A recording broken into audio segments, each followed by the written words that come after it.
The static crackled through Lieutenant Commander Marcus Reaper, Valdez's headset like broken glass against concrete. 3,000 feet below, his SEAL team had gone dark 47 minutes ago. The last transmission from Staff Sergeant Rodriguez was a whispered contact, contact, contact before the radio died. Now, circling in his FA-18F Super Hornet above the Kurdish mountains, Valdez watched thermal signatures bloom and fade on his targeting pod like dying embers. "Overwatch, this is Reaper 1, he transmitted, banking left to maintain his orbit. "Still no contact with Bravo team. Permission to go low and investigate." The response from USS Gerald Ford's Combat Information Center came wrapped in bureaucratic ice. "Negative, Reaper 1. Maintain altitude. UAV surveillance shows heavy enemy presence. Stand by for." The transmission cut to white noise. Then something impossible happened. A voice materialized from frequency 243 MHz, the international emergency channel that had been silent for decades. But this wasn't just any voice cutting through the electromagnetic chaos. It was crisp, calm, and unmistakably female. "Reaper 1, this is Phantom 7. I have eyes on your boys." Valdez's blood turned to slush. Phantom 7 was a ghost story, a legend whispered in ready rooms and officer clubs. The call sign belonged to Captain Nix Blackwood, a pilot who'd vanished during a classified operation 18 months ago. Her F-35C Lightning II had disappeared over the Strait of Hormuz, leaving behind only wreckage and unanswered questions. The Navy had buried her with full honors while her family buried an empty coffin. "Say again," Valdez's voice cracked like a teenage recruit's. "Your SEAL team is gridlocked in a valley 2 clicks north of your position. They've got a drone swarm problem, 12 Harop loitering munitions circling like vultures. Iranian tech, but the operators aren't Iranian." A pause filled with the whisper of jet engines. "I can paint targets, but you'll need to trust a dead woman." Through his canopy, Valdez glimpsed something that made his instruments lie. A shadow against shadows, moving with predatory grace through the mountain peaks. The radar showed nothing. His thermal imaging revealed empty sky. But his eyes caught the faintest glint of sunlight on composite materials, the ghost whisper of a stealth aircraft that officially didn't exist. "Phantom 7, how copy? What's your status?" he called, but only static answered. Then, as if materializing from the mountains themselves, 12 red diamonds appeared on his targeting display. Precise coordinates, perfect firing solutions.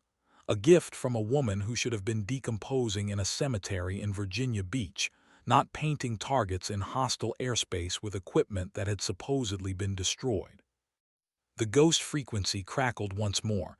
"Light them up, Reaper. Our boys are counting on you." Valdez's finger hovered over the weapon release. Below, Americans were dying. Above, a dead woman offered salvation. In between, the sky held its breath, waiting for him to choose between protocol and the impossible. Rodriguez's voice had carried 17 years of friendship when it went silent.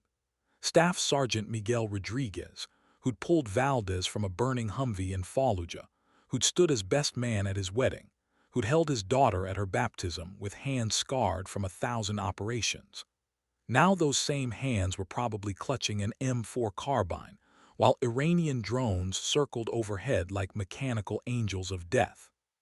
"Phantom 7, I need confirmation on target identification," Valdez transmitted, his training warring with desperation. "Row requires positive identification before weapons release." Silence stretched across the frequencies like a held breath. Then her voice returned, softer now, carrying weight that hadn't been there before. "Reaper 1, do you remember the story about the pilot who flew into a storm?" The question hit him like a missile-lock warning. Every naval aviator knew that story. It was carved into the walls of flight schools, whispered during night watches, and painted on ready-room bulkheads. A pilot who'd flown into Hurricane Katrina to save survivors, who'd landed on flooded highways and makeshift helipads, who'd died saving others. The pilot had been Captain Sarah Mitchell, but the call sign, The call sign had been Phantom 7. Jesus Christ, Valdez whispered, understanding flooding through him like cold seawater. Nix, is that really you? Targets are hot, Reaper. 12 drones, Iranian Harop variants, autonomous mode engaged. Your boys have maybe 2 minutes before the swarm goes active.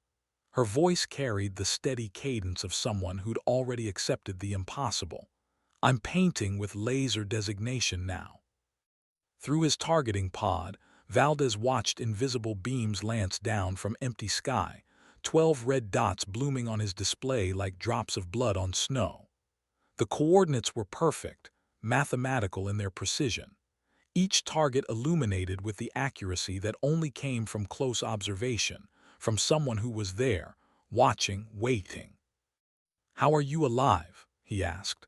But even as the words left his lips, he was already arming his missiles.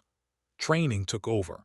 Aim 120D AMRAAMs for the outer targets, 20 cannon for anything that survived the initial strike. Stories for later, Reaper. Right now, light up grid Alpha 7 through Alpha 18. Danger close to our friendlies, but they're sitting ducks if we don't act. The thermal bloom of rocket motors appeared on his display as the first Harop drone began its death dive toward the valley floor, toward Rodriguez, toward 6 other men whose wives would receive folded flags if Valdez hesitated another second. Fox 3, he called, launching 2 AMRAAMs in rapid succession. The missiles streaked downward like falling stars, their contrails writing temporary poetry across the Kurdish sky. Guns, guns, guns.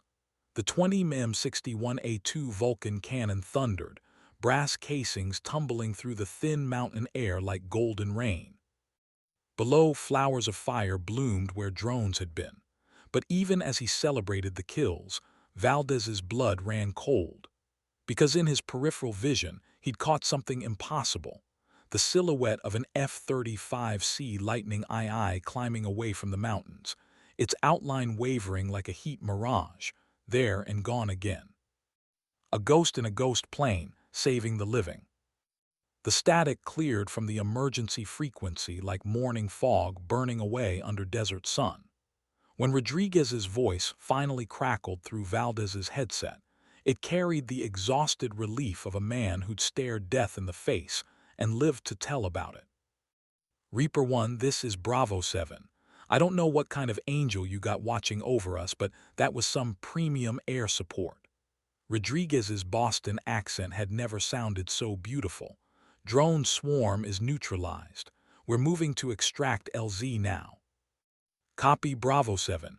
Good to hear your voice, brother. Valdez banked his Super Hornet into a wide circle, scanning the mountains below. What's your team's status? 7 souls, all breathing. Martinez took some shrapnel from a near miss, but he's mobile. We'll need dust-off at LZ Charlie in 15 mics. As Rodriguez's team moved through the rocky terrain below, Valdez found himself searching empty sky for any trace of Phantom 7. His radar showed nothing. His thermal imaging revealed only the heat signatures of his SEAL team moving between boulders. The mysterious F-35C had vanished as completely as morning mist, leaving behind only saved lives and impossible questions. Phantom 7, this is Reaper 1. Please respond. He transmitted on every frequency he could access, emergency channels, tactical nets, even the old Vietnam-era guard frequency that pilots used for informal chatter. Nothing but static answered. The flight back to the USS Gerald Ford stretched across an hour of troubled sky. Valdez's mind raced through every possibility, each more unlikely than the last. Experimental stealth technology, black budget programs, foreign aircraft with spoofed call signs. But none of those explanations accounted for the voice, Nix Blackwood's voice, carrying the weight of someone who'd walked through fire and emerged transformed. Captain Nix, Phantom, Blackwood had earned her call sign during her first deployment to the Arabian Gulf. While other pilots complained about the grinding routine of combat air patrols, she'd embraced the solitude of flying alone above hostile waters. I like being a ghost, she'd told her squadron mates. Ghosts can go places the living can't. Her squadron commander, Captain Rebecca Slider Martinez, ironically, the same Martinez now bleeding in the Kurdish mountains under Rodriguez's care, had initially viewed Blackwood's preference for solo missions as antisocial behavior. The performance evaluations from those early months described her as technically proficient but lacking team integration. What Martinez hadn't understood then was that Blackwood wasn't avoiding her wingmates out of arrogance or fear. She was preparing for something none of them could imagine. The night she'd vanished, Blackwood had been flying a routine reconnaissance mission over the Strait of Hormuz. Her F-35C had been equipped with the latest in stealth technology, electronic warfare suites, and enough classified equipment to fund a small nation's defense budget. The mission brief had been standard: collect intelligence on Iranian naval movements, maintain electronic surveillance, return to carrier. She'd never returned. The search and rescue operation had lasted 6 days, involving 3 carrier strike groups and enough assets to invade a medium-sized country. They'd found pieces of her aircraft scattered across 12 square miles of ocean floor. Composite fragments, titanium structural elements, the remains of her ejection seat, torn apart by forces that defied explanation. But they'd never found her body. The canopy had been recovered intact, its explosive bolts unfired. The ejection seat's rocket motor showed no signs of activation. According to every piece of evidence, Captain Nix Blackwood had gone down with her aircraft, choosing to ride her Lightning II into the depths rather than punch out and survive. Her memorial service had been standing room only. Admiral Harrison had spoken about duty and sacrifice. Her parents had accepted a folded flag with the dignity that only military families understand. And her squadron mates had told stories about a pilot who'd seemed to disappear even when she was standing right beside them. What none of them had known, what the classified investigation had buried under layers of security classifications, was that her aircraft's final transmission hadn't been a distress call. It had been something else entirely. Phantom 7 going dark. See you on the other side. Not mayday, not emergency, just a promise delivered in the calm voice of someone who'd found exactly what she'd been looking for. The USS Gerald Ford's flight deck materialized out of evening haze like a steel island floating on liquid gold. Valdez caught the 3-wire with mechanical precision, his Super Hornet's tailhook grabbing the arresting cable with a bone-jarring deceleration that threw him forward against his harness. As the deck crew surrounded his aircraft with practiced efficiency, he found himself reluctant to shut down the engines. Once he climbed out of the cockpit, he'd have to explain the unexplainable to intelligence officers who'd never believe a word. "Welcome back, Reaper." His plane captain, aviation machinist's mate First Class Thompson, appeared at his ladder. "How'd it go up there?" "Interesting," Valdez replied, beginning his post-flight shutdown procedures. The Pratt & Whitney F414 engines wound down with their characteristic whine, and suddenly the night seemed too quiet. "Thompson, you ever hear any stories about Phantom 7? The young sailor's face went carefully neutral. "Captain Blackwood, yeah, everybody's heard the stories. Why?" "Just wondering what people say about her." Thompson glanced around the flight deck, ensuring they weren't overheard. "Some of the old-timers think she's still out there, flying the ghost frequency, helping pilots who get in trouble.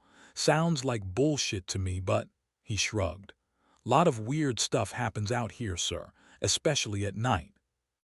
Valdez climbed down from his cockpit, his legs unsteady after hours of flight.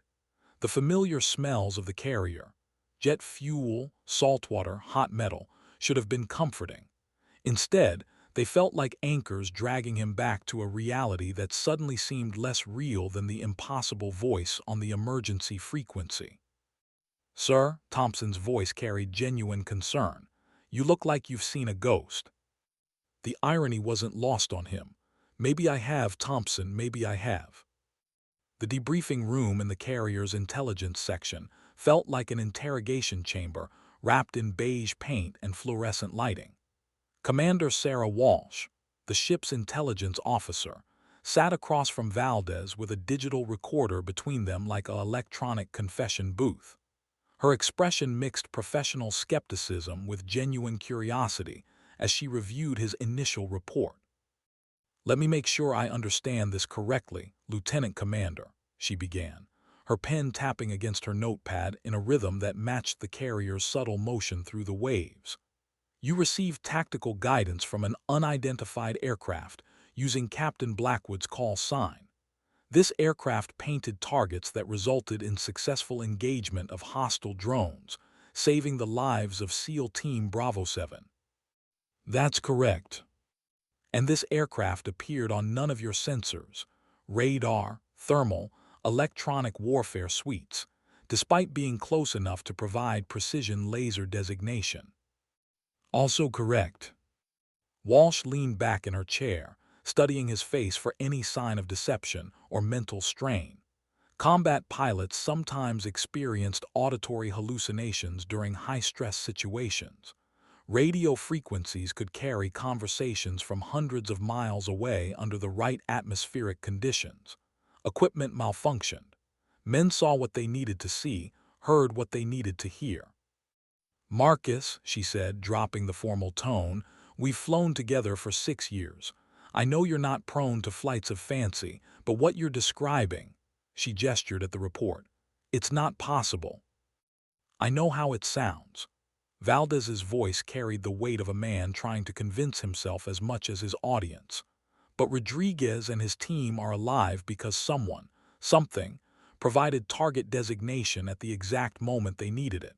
The laser painting was perfect, Sarah. Military-grade precision from a platform that shouldn't exist. Could it have been an experimental aircraft? Black-budget program we're not cleared for?" The question had been gnawing at him during the flight back. Maybe, but the voice. He paused, searching for words that could capture the impossible. It was her voice, Sarah, not someone pretending to be her, not a computer simulation. Her actual voice, with inflections and speech patterns I recognize from a dozen ready-room conversations. Walsh made notes on her pad, her handwriting as precise as her thinking. "I'll need to coordinate with NCIS and Naval Intelligence. If there's some kind of psychological warfare operation in play, enemy forces using recorded voices to manipulate our pilots, we need to know about it." "What about the other possibility?" "Which is?" Valdez met her eyes, knowing how insane the words would sound before he spoke them. "That she's still alive. That Captain Nix Blackwood survived whatever happened 18 months ago and she's out there, flying missions we know nothing about." The silence that followed stretched like a taut cable ready to snap. Finally, Walsh set down her pen and leaned forward. "Marcus, I've seen Nix's service record. I knew her personally. She was brilliant, dedicated, and completely committed to the mission. But she's dead. We buried her. Her parents mourned her. Her squadron moved on." "Did we?" The question came out sharper than he'd intended. "Did we really bury her, or did we bury an empty coffin while telling ourselves a comfortable lie?" Walsh's expression softened with something approaching sympathy. "What are you really asking me?" "I'm asking you to consider the possibility that one of our people found a way to continue serving even after the Navy declared her dead. I'm asking you to consider that maybe the ghost stories are real." She reached across the table and switched off the digital recorder.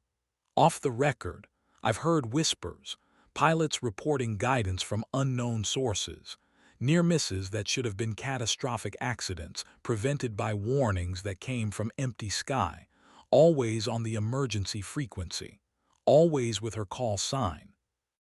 The admission hung between them like a shared secret. Valdez felt something tight in his chest begin to loosen. "How many incidents?" 17 over the past year.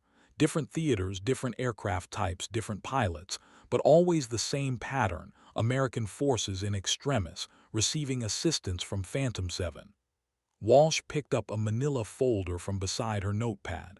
"This file doesn't officially exist. If anyone asks, we never had this conversation. She slid the folder across the table. Inside, Valdez found incident reports, pilot testimonies, and intelligence assessments that painted a picture of the impossible made routine. An F-16 pilot over Syria, guided away from a surface-to-air missile he'd never seen coming. A Marine helicopter crew in Afghanistan, warned about an ambush that would have killed everyone aboard. A Navy SEAL team in Somalia, provided with real-time intelligence that turned a disaster into a textbook operation. Jesus, he whispered, flipping through page after page of documented impossibilities. How long has this been going on? Since about 6 months after her official death. The incident started small: phantom radio calls, unexplained course corrections, mysterious equipment malfunctions that prevented catastrophes. We wrote them off as coincidence, equipment failure, pilot error. But the pattern, she gestured at the folder, the pattern suggests something else entirely. Valdez looked up from the reports, his mind reeling with implications. What does naval intelligence think? Officially, they think it's a psychological phenomenon. Shared delusion, mass hysteria, the power of suggestion. Pilots hearing what they need to hear, seeing what they need to see. Walsh's voice dropped to a whisper. Unofficially, some people think we lost more than just a pilot 18 months ago. They think we lost someone who found a way to keep fighting a war the rest of us can't even see. The folder contained one final document, a psychological profile of Captain Nix Blackwood, compiled during her initial carrier qualification. The assessment painted a picture of someone uniquely suited for the impossible. High intelligence, exceptional spatial reasoning, an unusual tolerance for isolation and stress. But it was the final paragraph that made Valdez's blood run cold. Subject displays unusual psychological resilience and adaptability, possesses strong moral compass but demonstrates willingness to operate outside conventional parameters when mission requirements dictate. Recommend for special operations screening. Note: subject appears to view death not as termination, but as transition to different operational status. Walsh watched him read, her expression unreadable. That was written 3 years before she disappeared. The psychologist who wrote it, Dr. Elizabeth Chen, submitted a classified addendum 6 months later. She recommended that Captain Blackwood be removed from flight status and given a ground assignment. What happened to the recommendation? It was buried. Blackwood was too valuable as a pilot, too effective in combat situations. Command decided that her psychological quirks were acceptable risks. Walsh paused, choosing her words carefully. Dr. Chen disagreed. She filed a formal protest, claiming that Captain Blackwood was preparing for something that went beyond conventional military service. Preparing for what? Chen called it post-mortem operational capability. She believed that Blackwood was psychologically conditioning herself to continue military operations after physical death. Walsh's voice carried the weight of someone sharing classified information that could end careers. The Navy dismissed it as psychological nonsense. Chen was reassigned to a desk job at Bethesda, but her final report contained a prediction that's looking more accurate every day. Valdez felt ice water in his veins. What kind of prediction? That if Captain Blackwood ever faced a choice between death and abandoning her mission, she'd find a way to do both, die and keep fighting. Walsh reached across the table and closed the folder. That report is classified at a level that doesn't officially exist. If you repeat any of this, we'll both disappear into military prisons that aren't on any map. The weight of the revelation settled on Valdez like a burial shroud. He thought about the voice on the emergency frequency, calm and professional even while discussing impossible things. He thought about the precision of the target designation, the perfect timing of the intervention. He thought about Rodriguez and 6 other men who'd gone home to their families because a dead woman had refused to stay dead. Sarah, he said finally, what if Dr. Chen was right? What if Nix found a way to keep serving? Walsh stood up, her chair scraping against the floor with a sound like fingernails on steel. Then, God help us all, because we're dealing with something that makes our current enemies look like children playing with toys. She moved toward the door, then paused with her hand on the handle. Marcus, that folder stays in this room. It never existed, you never saw it, and we never had this conversation. But if you ever hear from Phantom 7 again, she turned back to meet his eyes. If you ever get another chance to talk to her, ask her what she needs. Ask her how we can help. Help with what? Whatever war she's fighting that the rest of us can't see. The door closed behind her with the finality of a coffin lid, leaving Valdez alone with impossible knowledge and the weight of questions that had no answers.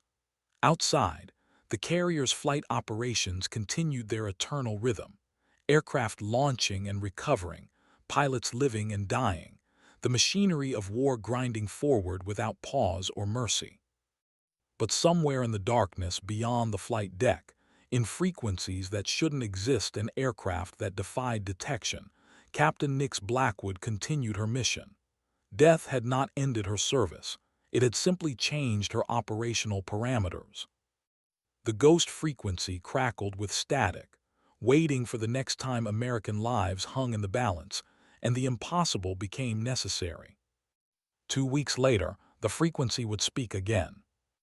Lieutenant Sarah, Viper, Morrison had been flying combat missions for exactly 97 days when the surface-to-air missile found her FA-18E Super Hornet over the Zagros Mountains. The Russian-made SA-20 Gargoyle rose from the Iranian landscape like a steel finger pointing at heaven, its active radar guidance system locked onto her aircraft with the persistence of a hunting hawk. She had perhaps 4 seconds to live.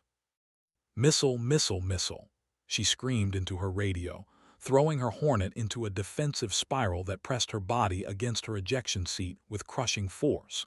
Chaff and flares erupted from her aircraft like metallic confetti, creating a cloud of false targets designed to confuse the incoming death. Viper 2-1 is engaged defensive. The SA-20 ignored her countermeasures with electronic contempt. Its sophisticated seeker head had been designed to penetrate exactly these defenses, to distinguish between decoys and the thermal signature of a $20 million fighter aircraft. Morrison's threat warning system filled her cockpit with alarms that sounded like electronic screaming. She was 300 miles from the nearest friendly airfield, flying alone on a reconnaissance mission that had turned lethal without warning. Her wingman had aborted with mechanical problems 2 hours earlier, leaving her to complete the mission solo.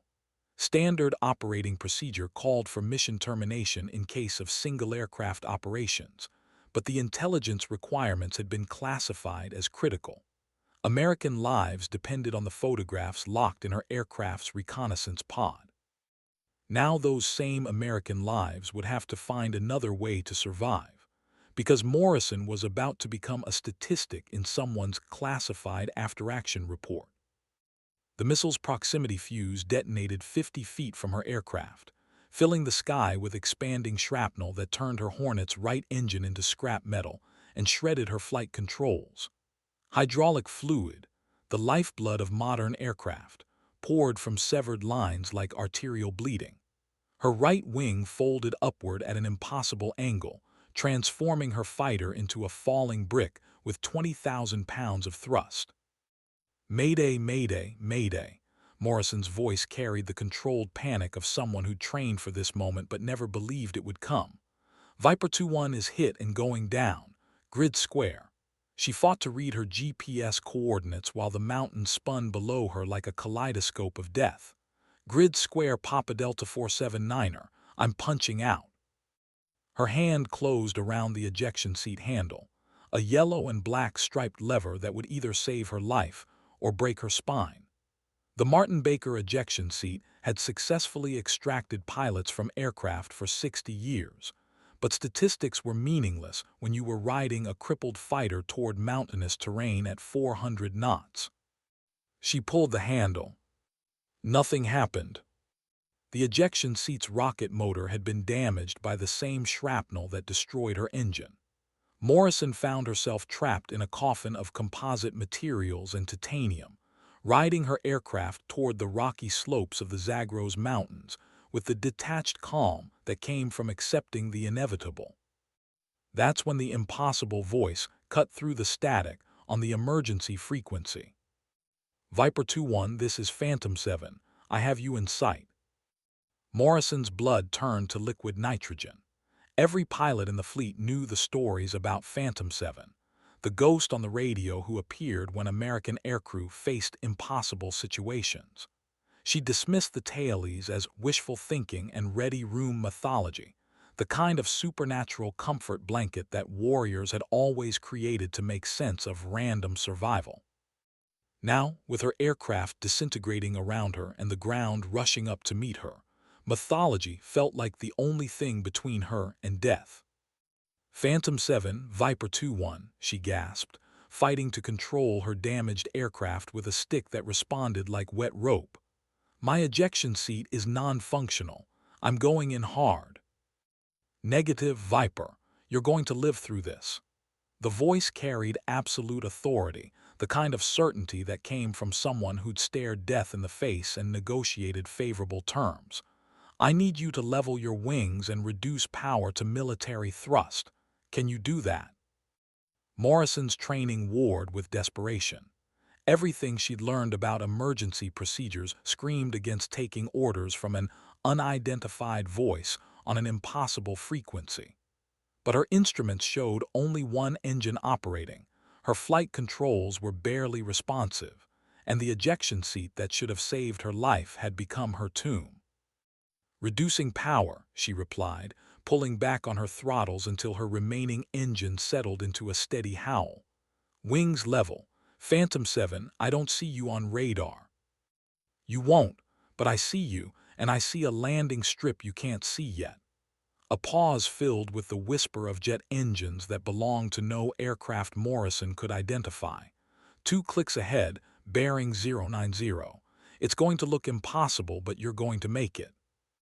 Through her cracked canopy, Morrison saw only mountains and more mountains, jagged peaks that stretched toward the horizon like the backbone of some prehistoric monster. No airfields, no runways, no flat spaces larger than a parking lot, just rocks and snow and the certainty of death.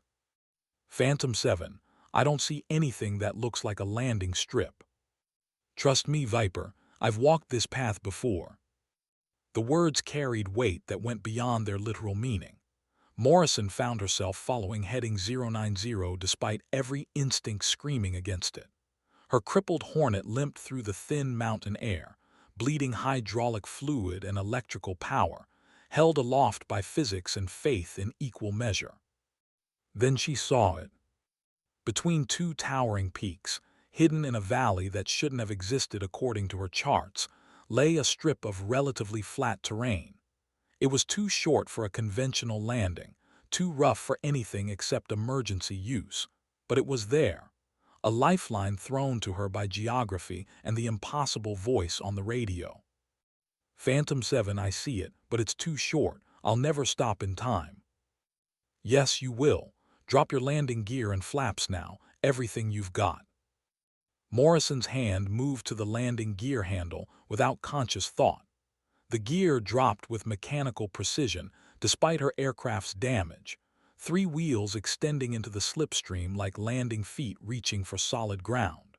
Her flaps deployed with grinding reluctance, adding drag and lift in proportions that physics textbooks claimed were impossible for her current airspeed. Phantom 7, my approach speed is still too high. I need another 200 feet of runway. Look ahead, Viper, really look. Morrison peered through her damaged canopy at the approaching valley floor. What she'd initially dismissed as rocks and debris resolved into something else entirely, the remains of runways and aircraft, scattered across the valley like the bones of some ancient air force. This wasn't just a natural landing strip. It was a graveyard, a place where aircraft had come to die. And in that moment, she understood. Phantom 7 hadn't guided her to safety. She'd guided her to the place where pilots went when safety was no longer an option. Welcome to the Boneyard Viper, population us. Morrison's FA-18E Super Hornet touched down on the improvised runway with the grace of a falling anvil. Her remaining landing gear collapsed immediately, sending her aircraft sliding across rocky terrain in a shower of sparks and screaming metal. The nose gear folded backward, pitching her forward against her harness with enough force to crack ribs. Her canopy spiderwebbed but held, protecting her from the shower of debris that erupted around her sliding aircraft. When the physics finally ended and her Hornet came to rest against a boulder the size of a small building, Morrison found herself alive in a place that should have been her grave. Steam rose from her shattered aircraft like incense from a funeral pyre, and the silence that followed the crash felt deeper than death itself. She sat in her cockpit for long minutes, afraid to move, afraid to believe she'd survived. Her instruments were dark, her radios dead, her aircraft transformed from a precision flying machine into sophisticated wreckage. But she was breathing. Her heart was beating. Blood moved through veins that should have been scattered across a mountainside. Phantom 7, she called into her dead microphone, knowing the words would reach no one. Thank you. The response came from outside her aircraft, footsteps on rocky ground, approaching with measured cadence. Morrison fumbled with her canopy release, but the mechanism had been damaged in the crash. She was trapped inside her cockpit, alive but imprisoned, until hands she couldn't see began working on the canopy latches from outside. The canopy lifted with a groan of protesting metal, and Morrison found herself looking up at a figure that defied easy description. The woman wore a flight suit that seemed to absorb light rather than reflect it, her face hidden behind a helmet visor that showed only the distorted reflection of Morrison's own frightened features.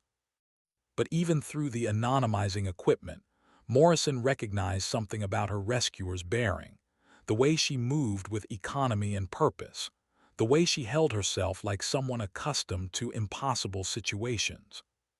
Easy, Viper, the woman said, her voice carrying the same impossible clarity Morrison had heard on the radio. You took a hard hit, but nothing's broken that won't heal. Morrison tried to speak, but her throat felt like sandpaper.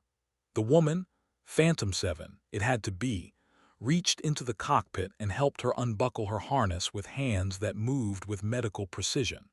She lifted Morrison from the ejection seat as if she weighed nothing, settling her on solid ground with the care of someone who understood exactly how much punishment a human body could absorb. Where are we? Morrison finally managed to whisper. Somewhere between alive and dead, Phantom 7 replied, removing her helmet to reveal features that Morrison recognized from memorial plaques and squadron photographs. Captain Nix Blackwood looked exactly as she had 18 months ago, except for her eyes. They held depths that hadn't been there before, as if she'd seen things that changed fundamental assumptions about reality. You're supposed to be dead, Morrison said, the words coming out flat and matter of fact. I am dead. Blackwood's smile carried no humor, only acceptance. Death just turned out to be more complicated than I expected. Morrison looked around the valley that had become her salvation, taking in details she'd missed during her desperate approach. Aircraft wreckage stretched across the valley floor like metallic fossils, fighters from a dozen different nations, helicopters that had never made it home, transport planes that had carried their final loads. Some of the wreckage looked recent, paint still bright and serial numbers still legible. Others had weathered into abstract sculptures of corroded metal and faded markings. What is this place? This is where we come when the mission isn't finished, Blackwood said, following Morrison's gaze across the aircraft graveyard. When dying doesn't mean the war ends. She gestured toward a cluster of figures working among the wreckage, other pilots, Morrison realized, men and women in flight suits from different eras and different air forces. Everyone here died in the line of duty. Everyone here had something left undone. And you all just stayed. Some of us. Blackwood knelt beside Morrison, checking her pupils for signs of concussion with the efficiency of someone who'd performed the examination many times before. Death isn't the end of service for everyone. For some of us, it's just a change of operational parameters. Morrison watched the other figures moving through the valley, maintaining aircraft that shouldn't be able to fly, preparing for missions that shouldn't be possible. How many of you are there? Enough, Blackwood replied. We're the ones who couldn't let go, the ones who loved flying more than living, who cared about the mission more than our own mortality. She stood, offering Morrison a hand up. The ones who found out that heaven looks a lot like an aircraft carrier and hell is being grounded forever. Morrison accepted the help, rising unsteadily to her feet. Her body ached in ways that suggested she'd be feeling this crash for weeks, but she was functional. Alive. Saved by a woman who died 18 months ago and refused to stay dead.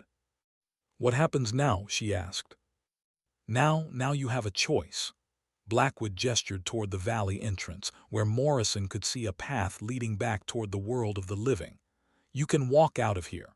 Return to your unit, file your after-action report, live the rest of your life. Your aircraft is destroyed.